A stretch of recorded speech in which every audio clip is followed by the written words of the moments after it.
શું તમે ક્યારે એવું મંદિર જોયું છે જેના પથ્થરો ઇતિહાસ અને રહસ્ય બંનેને સાક્ષી પૂરતા હોય? આજે આપણે આવ્યા છીએ સુરેન્દ્રનગર જિલ્લાના સેજકપર ગામે આવેલું સુપ્રસિદ્ધ નવલખા મંદિરની મુલાકાતે. આ મંદિરની સ્થાપત્ય અને તેની બેનમૂન કોતરણી જોઈને આપણી આંખો અંજાઈ જાય છે કે જાણે દરેક પથ્થર કંઈક કહેવા માંગતા હોય. આ આર્કિટેક્ચર આપણા મનને ક્ષણભરમાં મોહી લે છે, પણ આ મંદિર સાથે જોડાયેલી લોકવાયકા વધુ ચોંકાવનારી છે.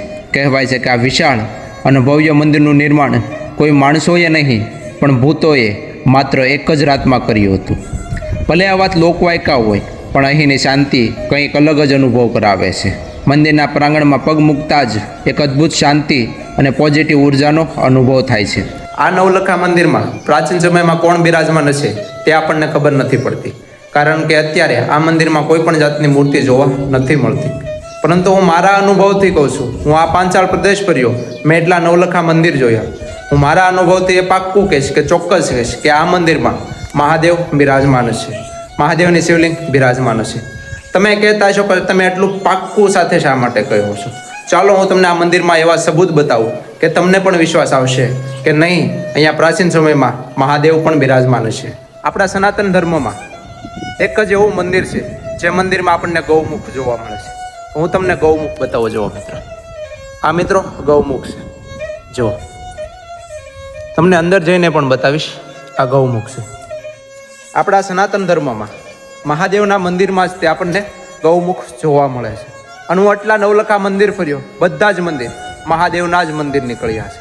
ત્યાં બધે શિવલિંગ બિરાજમાન છે, પરંતુ આ એક જ મંદિરમાં મહાદેવની શિવલિંગ નથી. હવે હું તમને અંદરથી ગૌમુખ બતાવું. જુઓ મિત્રો, આ છે ગૌમુખ, અને તે આ ગર્ભગૃહની વચ્ચોવચ્ચ છે. કારણ કે હંમેશા મહાદેવની શિવલિંગ અહીંયા હોય છે અને ગૌમુખ અહીંયા હોય છે. અને આ મંદિરનું ગર્ભગૃહ અત્યારે જર્જરિત થઈ ગયું છે. જુઓ, આ મંદિરનું ગર્ભગૃહ અત્યારે પૂરી રીતે જર્જરિત થઈ ગયું છે. મિત્રો, હું એમ નથી કહેતો કે આ જ મહાદેવનું જ મંદિર છે, અહીંયા મહાદેવ જ બિરાજમાન હશે, પરંતુ હું આ પાંચાળ પ્રદેશના આટલા નવલખા મંદિર ફર્યો, ત્યાં દરેક નવલખા મંદિર મહાદેવના જ હતા.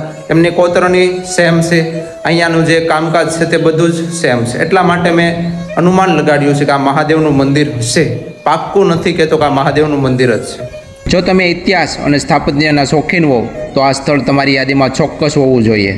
તો ફરી મળીશું આવા જ એક ઐતિહાસિક વારસા સાથે. તો ત્યાં સુધી બધાને હર હર મહાદેવ.